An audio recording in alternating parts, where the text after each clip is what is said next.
नमस्कार शेतकरी बांधवांनो, महाराष्ट्रातील शेतकरी बांधवांसाठी आज 26 फेब्रुवारी 2025 च्या महत्त्वाच्या ताज्या घडामोडी, सर्व बाजारभाव तसेच शेतीच्या महत्त्वाच्या बातम्यांसाठी नक्कीच आमच्या चॅनलला सबस्क्राइब करा। बघूया आजच्या शेतकऱ्यांच्या 25 महत्त्वाच्या ताज्या घडामोडी। कृषी विद्यापीठांच्या जमीन वापरावरती प्रश्नचिन्ह निर्माण, तब्बल 40,000 एकरावरती मालकी, प्रयोगांची मात्र कमतरता असल्याची सरकारची माहिती।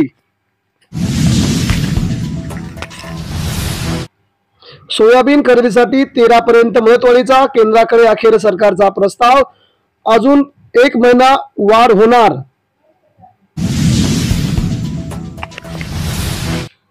हंगामाच्या प्रारंभीच दरामुळे द्राक्षाची वाढली गोडी, शेतकऱ्यांना होतोय प्रचंड फायदा, गतवर्षीच्या तुलनेत दुप्पट दर, उत्पादन मात्र 50% मध्य प्रदेशात पीक अवशेष जाळल्यास होणार कारवाई, पर्यावरण रक्षणासाठी पाऊल, महाराष्ट्रात कधी होणार कायदा, याकडे राज्याचं लक्ष। महाडीबीटी अर्जाची वर्षभरापासून सोडत नाही, सोडतीची शेतकऱ्यांना प्रतीक्षा कायम, अर्जाचा ओघ मात्र सुरूच असल्याची शासनाची माहिती।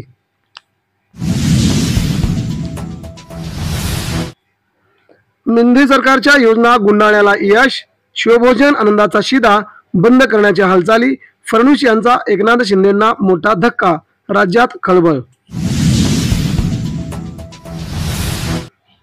शिवरायांच्या जयघोषाने वरळी दुमदुमली, आदित्य ठाकरे यांच्या उपस्थितीमध्ये अश्वारूढ पुतळ्याची झाली भव्य मिरवणूक, त्यामुळे टोकियोत स्थानापन्न होणार छत्रपती शिवरायांचा भव्य असा पुतळा।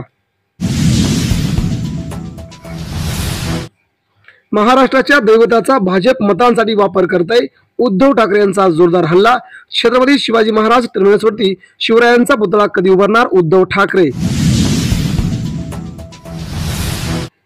मोहन भागवतांचा अजब आदेश, हिंदूंनो इंग्लिश बोलू नका आणि पारंपरिक कपडेच घाला, मोहन भागवत यांनी हिंदू समाजाला केले आव्हान, चौफेर होते आहे टीका।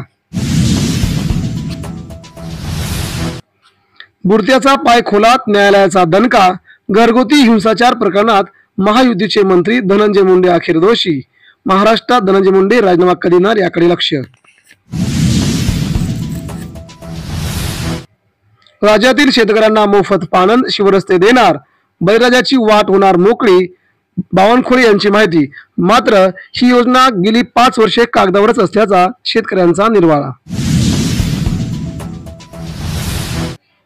एकनाथ शिंदेंना धक्का, मुख्यमंत्र्यांनी दिली एसटी महामंडळाची सूत्रे अतिरिक्त मुख्य सचिवांकडे, त्यामुळे शिंदेगडाच्या प्रत्येक मंत्र्यांच्या हालचालीवरती फडणवीस यांचं आहे लक्ष। शिर्डीत भक्तांनाच मोफत भोजन, दर्शनाशिवायचे भोजन शुल्क 50 रुपये आहे, संस्थांचा मोठा निर्णय, त्यामुळे विखेंनी केली होती ही मागणी।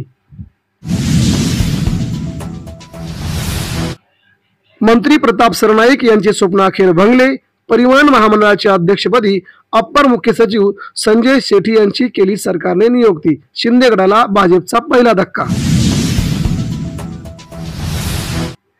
सोयाबीन तूर कापसाला भाव मिळालाच पाहिजे, अमरावतीत शिवसैनिकांनी मंत्री दादा भुसे यांच्या ताफ्यावर फेकली सोयाबीन, शिवसैनिक सत्ताधाऱ्यांवरती संतप्त।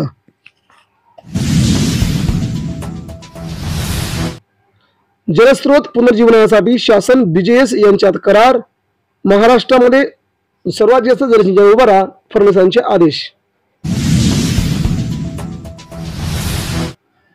करकंबी वराहाची राष्ट्रीय पातळीवरती नोंद, क्रांतिसिंह नाना पाटील पशुवैद्यकीय महाविद्यालय तज्ञांचे आहे संशोधन। माळरानावरती लावणार 30,000 देशी वृक्ष, पहिल्या टप्प्यात 5,000 झाडांची होणार लागवड, 14 ट्री फाउंडेशन संस्थेकडून संशोधन। एसटी कडूनच वाहकाला मिळणार आता सुट्टे पैसे, प्रवाशांच्या तक्रारीची परिवहन मंत्र्यांकडून अखेर दखल, महाराष्ट्रामध्ये परिवहन खाते कात टाकते आहे अशी माहिती। धानासाठी बारदाना पुरवठ्यात 25 लाखांचा झाला गैरव्यवहार, आदिवासी विकास महामंडळाकडून गुन्हा दाखल, मात्र गुन्हा लपवण्याची माहिती समोर येत आहे।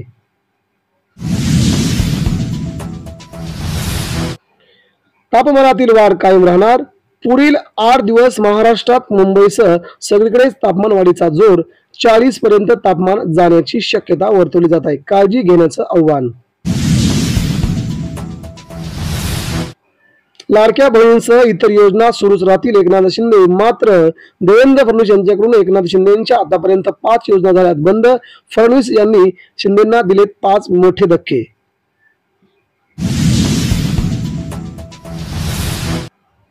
निवडणूक आयोग राजकीय पक्षाची समीक्षा करू शकत नाही. राजकीय पक्ष आहेत वेगळे वेगळे. दिल्ली हायकोर्टाचा मोठा निर्णय. त्यामुळे आगामी काळामध्ये उद्धव ठाकरेंची शिवसेना पुन्हा मिळण्याची शक्यता बळावली. छत्रपती शिवाजी महाराजांवरती शासकीय ग्रंथ प्रकाशित करावा. संभाजी राजे यांची महाराष्ट्र सरकारकडे मागणी. सरकार काय करणार याकडे शिवभक्तांचं लागले लक्ष. आगामी काळात यावरती होणार प्रक्रिया पूर्ण. लाडक्या बहिणींच्या अडचणी वाढणार. बच्चू कडूंची निवडणूक आयोगाकडे चौकशीची मागणी. महाराष्ट्रात लाडक्या बहिणींना पैसे दिल्यामध्ये लाच देऊन इलेक्शन लढल्याच्या आहेत सूचना. शेतकऱ्याच्या अडीअडचणीच्या काळामध्ये या योजनेच्या माध्यमातून शेतकऱ्याच्या आणि छोट्या शेतकऱ्याच्या खात्यामध्ये जाणारा पैसा हा अडीअडचणीला त्याला कामाला येतो. आणि मला या गोष्टीचा आनंद आहे की महाराष्ट्रामध्ये आपण त्यालाच अनुसरून नमो किसान सन्मान योजना सुरू केली आणि मोदीजींच्या 6,000 रुपयाबरोबर महाराष्ट्राचं सरकार देखील 6,000 रुपये देतं. आणि लवकरच आपण हे 3,000 रुपये त्यात अजून वाढ करणार आहोत. म्हणजे वर्षाला 15,000 रुपये हे आमच्या शेतकऱ्यांच्या खात्यामध्ये या योजनेच्या माध्यमातून निश्चितपणे त्या ठिकाणी जातील. आम्ही शेतकऱ्यांच्या प्रति पूर्णपणे समर्पित त्या ठिकाणी आहोत आणि अशाच प्रकारे शेतकऱ्यांचा विकास होत राहावा अशा प्रकारचा आमचा प्रयत्न असेल. शेतकऱ्यांना मिळणार वर्षाला 15,000 रुपये. देवेंद्र फडणवीस यांची शेतकरी बांधवांसाठी सर्वात मोठी घोषणा. महाराष्ट्रात जल्लोषाचे आनंदाचे वातावरण.